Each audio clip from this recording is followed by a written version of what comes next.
Jonathan, starting with you. Will Sonoma be truly a race to see where SVG is with the field on the track that the teams have the notes and the drivers have more experience at?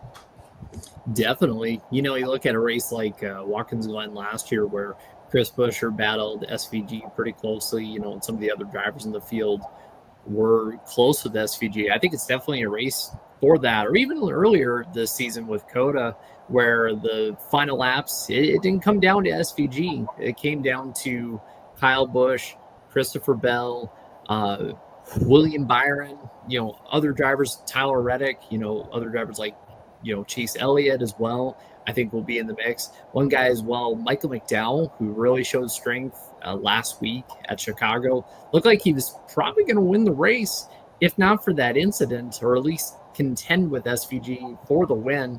So this is going to be a good weekend, I think, for some of the regulars and for some of the guys who are looking for a win to get into the playoffs. Because Kyle Busch, I would look for him to be strong. He's been strong on the road courses. We won't talk about Mexico City, and he really needs to get a win. So him and McDowell, but SVG might spoil that. We'll just have to see. Yeah, absolutely. And it's funny. I think SVG's proven he's beatable, but the drivers aren't showing that he is, it seems like. I know it's just when he gets out there, I truly don't believe there's been another road course. You can't even say he's a ringer because he's just so good, and he's proven. I mean, he's had a lot more success than a lot of the guys that have come over to race from other higher series, whether it was Formula One, whether it was IndyCar, Supercar, so on and so forth.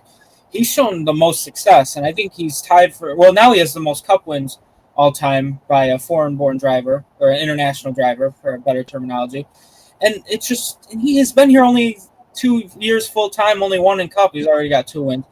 Yeah, so he's definitely the favorite, but he is beatable. And I think the rest of the road course races, to be honest with you guys, he can be. Because at the Roval in Xfinity, he didn't win. Watkins Glen, I was in person. Buescher took it to him. And SVG doesn't make a lot of mistakes, but he did on those final couple laps. So why Buescher is arguably the best road course racer who doesn't win in this sport, really. He's only got 1, I believe. So I think he'll be a threat here at Sonoma. Sonoma is arguably his best road course. He's finished in the top 5 every single time they've been here in the next gen era. But yeah, the only experience SVG has in this car, specifically at Sonoma in the Cup level, is the tire test. So he wasn't allowed to race here last year because of conducting that tire test. I believe it was with Chevrolet. So man, I think we'll see more of a threat than at Chicago, where he kind of took off without McDowell in the picture. And then Mexico City, I don't even think you can put that in the same conversation. If that race kept going on, he would have just kept extending the lead to even more seconds. So yeah, I think it's going to be a very interesting race to watch. And I think this is one road course for the rest of the season you have to tune in to watch. Yeah, I definitely agree with Matthew's final sentiment there. Don't know why I'm coming through so loud here, but anyhow, basically, I think that Sonoma offers up the best opportunity for the competition to catch up to SVG compared to Watkins Glen, which is coming up, and the Roval, which is going to be coming up towards the end of this year. Now, with Sonoma, I feel like the reason this track is going to provide the most, opportunity for the field to win is simply because of the construction of the next-gen car. And yes, I really hate to continue to beat this dead horse, but at this track, it's really hard to have alternative entries to most of the corners. Every corner is pretty much laid out in a way where you can really only take it one way to go the fastest. And granted, while SVG did win here last year in the Xfinity Series race, let's look at who he contended with. Austin Hill, who is not what I would call a road course fiend by any stretch in the Xfinity Series. So if you take Austin Hill and put him in this Cup race in an RCR car, he's probably going to run somewhere in the mid-20s. And that's no disrespect to him. That's just a testament to the abundance of talent in the Cup field, which Austin Hill is talented in his own right, but at the road courses, it's really not a strong suit. And I just feel like if a driver can get a lucky caution and not have to deal with too much traffic, they could perhaps put on fresh tires towards the end of the race, which we saw even 10 laps on your tires last year was a really important factor in your ability to go out and win. I feel like if a driver gets a lucky caution towards the end of the race while SVG has older tires on towards the end, it's really anybody's guess who's going to win at that rate. So while SVG definitely should be the favorite, I do think that given a lot of the drivers' experience with this particular track in Sonoma will certainly play a factor in making this one of the more unpredictable races leading up into the regular season finale at Daytona next month. Daytona next month is going to be very unpredictable. Overall, when it comes to Shane van Gisbergen at this track, really, I think he's going to just have one of those races where he gets a good fast laps, he'll pull away. The cautions, the strategy, and especially with stage 1, stage 2, maybe not so much, but stage 1, if you pit to get the track position, but just enough stay out and you're in the back, that could play chaos and may ruin your race. So it's going to be really interesting to see how this all plays out for Shane van Gisbergen. And of course, if he does get this win, 3 out of the last 5 races, a race win. That is 15 playoff points. Of course, 5 playoff points are awarded to the race winner, but you still get at least 1 playoff point if you win stage 1 or stage 2. Win both, you get 2 stage points. So that makes you're going to gain 3 on anybody if somebody else wins those 2 stages. We know the road courses. When you're in, the bonus the teams receive for getting into the playoff, a 3-win season for Shane van Gisbergen, Trackhouse Racing, which will be up to 4 if we count Ross Chastain. That will be a significant year. And in fact, one of the interesting things, if Shane van Gisbergen gets the 3rd win, he will surpass William Byron, who has won with the playoff points, because William Byron sitting at 12 playoff points. Shane van Gisbergen will surpass him and potentially tie Christopher Bell. If Christopher Bell scores no stay-off points through stage wins today. And this is something I'm surprised we're not hearing more people talk about. He will tie Tony Stewart and Jimmy Johnson for the most wins by a rookie, 3 wins. Each of those drives their respective rookie season. So we know all the talk about Shane van Gisbergen is just good at the road courses, but when you're in and the controversy and people saying this is part of NASCAR, deal with it. And some people saying this just seems odd. But overall, has the move to hire Shane van Gisbergen been a success? Or would it be deemed a success depending on how the playoff goes for that 88 team? And we can't judge the season yet. I'm starting with you, Matthew. I don't know how you can argue that hiring SVG full-time wasn't the smartest free agency decision at the Cup level. And it's just, I know he's the worst in the points, besides like maybe someone like Riley Herbst coming to the Cup level, and Noah Gragson as well is behind him. But when you go out of your way to sign a driver who is the favorite to win at 6 races, like the overwhelming favorite, it's not like Kyle Larson's usually a favorite, but it might be very close with, say, a Bell, say a Hamlin, say a Byron. But when Shane van Gisbergen's the favorite, it's not even remotely close. I think he's in his own stratosphere. Even looking at the Xfinity odds, I just wanted to check, because we talk about the DraftKings odds and stuff. The Xfinity race, Shane van Gisbergen is minus 200 to win. You know how insane that is in NASCAR to be a minus odds to win a race? And he's minus 1,600 to come in the top 5. That's like if your favorite baseball team's up 8-0 in the 9th inning. That's how they almost guarantee he's going to finish in the top 5 at the Xfinity level. So I think it was a very, very smart decision to hire him when he's almost guaranteed 3 to 4 regular season wins at this point, 2 to 3 more or less. And when's the last time a rookie has come into the NASCAR Cup Series level where you say, oh, I know this guy's going to win at least one race? It's been quite a while, I think. You know, a lot of notable guys like coming up through the ranks like Chase Elliott, William Byron, Christopher Bell. they didn't get it done for quite a while. So I think Shane van Gisbergen, I know obviously young kids versus one of the most successful drivers in the history of road course motorsports.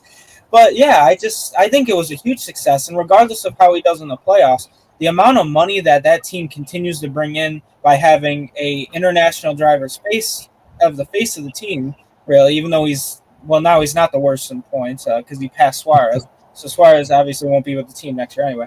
But yeah, it's crazy. I don't think you can judge his playoff success. I don't think he's probably not going to make it out of the round of 12 or the round of 16. But if he does, he's a legitimate threat for the round of 8 if he can win. I think is it the final race? Is the Roval in the round of 12, right? It's the last race It's the final race, yeah. So crap, if he gets through his favorite track at Darlington and really has 4 other guys have a bad thing and he has all these playoff points he can bank on, SVG can really make the round of 8. So they're making a lot more money anyway, so we're gonna see what happens. But that's my long point about that.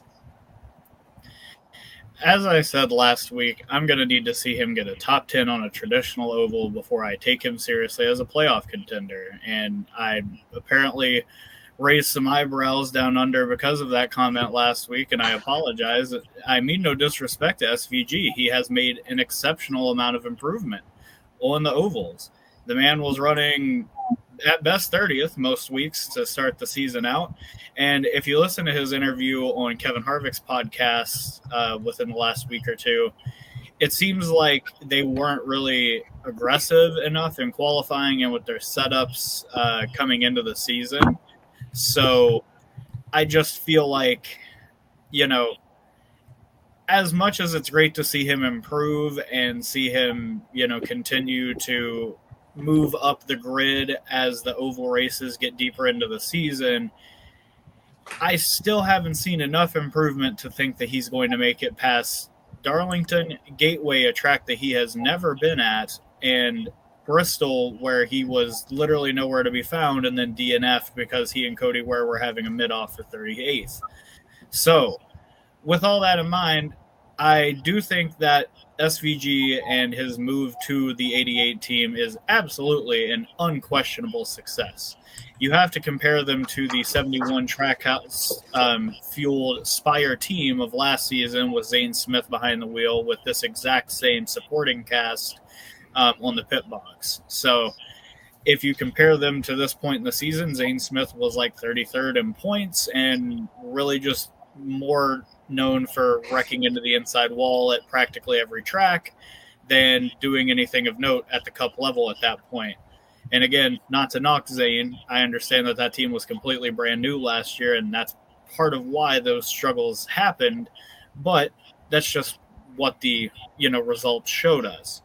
Now, you compare that to SVG, we have 2 wins for him, solidly in the playoffs, finally breached the top 30 in points, which is great.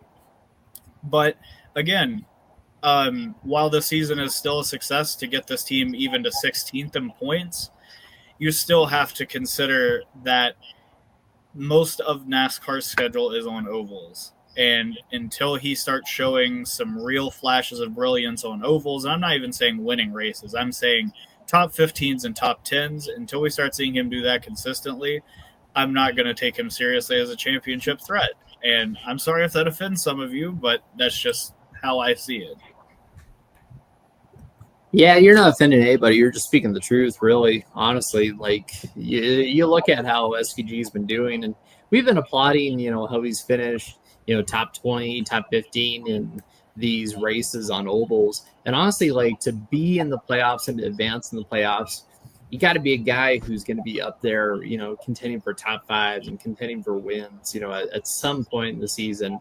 And again, like Tanner said, that's no knock on SVG's talent. It's just, it's a progression. He is doing some great things, I think, where he is at with his oval racing, because these guys out here have been racing, the 35 other full-time guys have been out here racing ovals for decades, ever since they were, just wee little kids, and in this style of racing. And so for SVG to come in and have to catch up on all of that and to be able to absorb all that and try to make a run at the playoffs, not on wins, even though he has gotten wins, like, trying to get the most points possible to fall back on. Obviously, he doesn't need that now, but it's pretty remarkable to see what he's doing, to see him stack up with some of the best. And you mentioned the points. So right now, SVG he is 27th in points, is 308 points. He's ahead of Riley Herbst in 35th by 82 points. They were tied for a good portion of the season. He's about 135 points behind Bubba Wallace at the cut line, way behind his teammate Ross Chastain, but ahead of Daniel Suarez.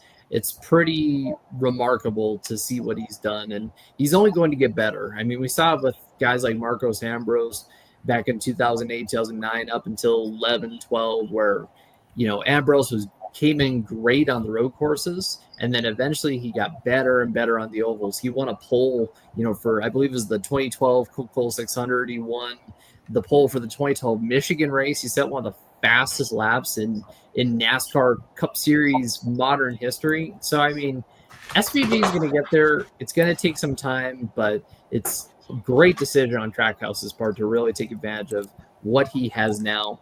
And also, too, I want to make note, as it stands, if the playoffs started today, SVG would be ranked 7th with 2011 points. Right now, Larson would start with 2031, and the lowest one would be 1996 for Chris Buescher. So, and then you look at the cut line, of course, it's 2006 for Barry. So, I mean, SVG has a 5-point advantage. It's not really looking good for him to advance, to be honest, as it stands. Even if he gets a few more playoff points, I still don't think it's going to be good. But again, it's really just about making the playoffs more than anything.